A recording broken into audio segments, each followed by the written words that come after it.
এই যে আমি কড়া চাপালাম, তেল দিলাম,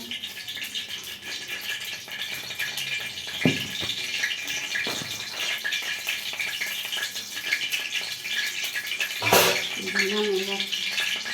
এবার দেখো এই যে সয়াবিন যেটা বাটা, এই যে সয়াবিন বাটাটা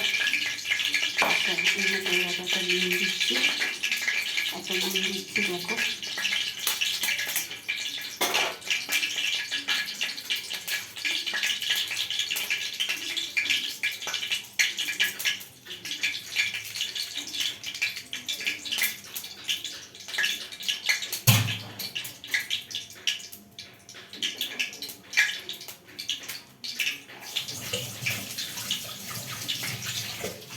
আমার সব হাত ধুয়ে কাজ করতে হয়, তো আমার ঠাকুরের শনিবার মঙ্গলবার আমার হয়তো, যার জন্য আমাকে হাত ধুয়ে সবসময় কাজ করতে হয়।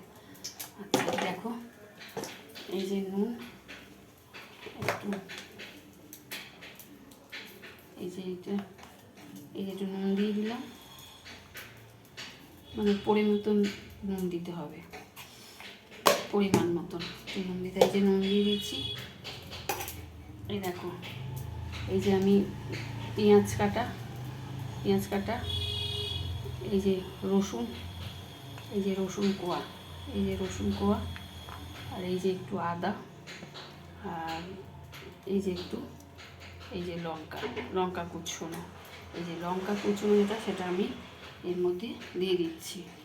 আচ্ছা, এবার হচ্ছে একটু পেঁয়াজ কুচো, একটু পেঁয়াজ কুচো দিয়ে দিলাম, এই যে দিয়ে দিয়েছি, দিয়ে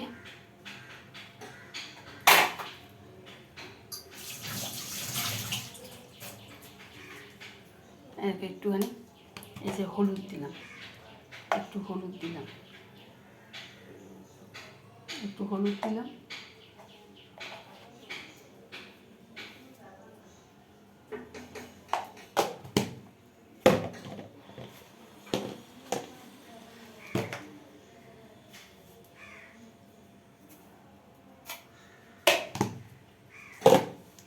এবার আমি এটাকে এবার ভালো করে মেখে নেব। এটাকে আমি ভালো করে মেখে নিচ্ছি। আর দেখো তোমরা কেমন লাগছে। এই যে লঙ্কা দিয়েছি, মানে পেঁয়াজ কুচো দিয়েছি, আর লঙ্কা কুচো দিয়েছি, আর এটার মধ্যে মানে ডিম আর সয়াবিন আর একটু হলুদ আর একটু নুন দিয়ে এই আমি এবার বড়া করবো। দেখো এই বড়া করছি।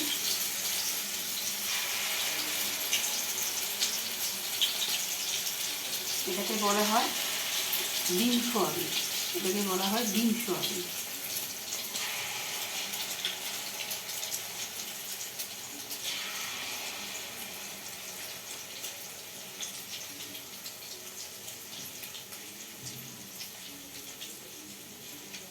খেতে কিন্তু বন্ধুরা দারুণ লাগে খেতে। তোমরা একবার বাড়িতে করে দেখো, এটা খেতে দারুণ লাগে।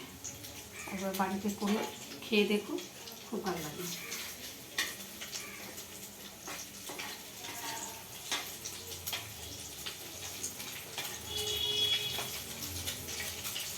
একটু মাখাটা একটু পাতলা হয় আর কি, মানে ওই একটু মানে গোল বড়া হয়। দেখো খেতে খুব সুন্দরই হয়।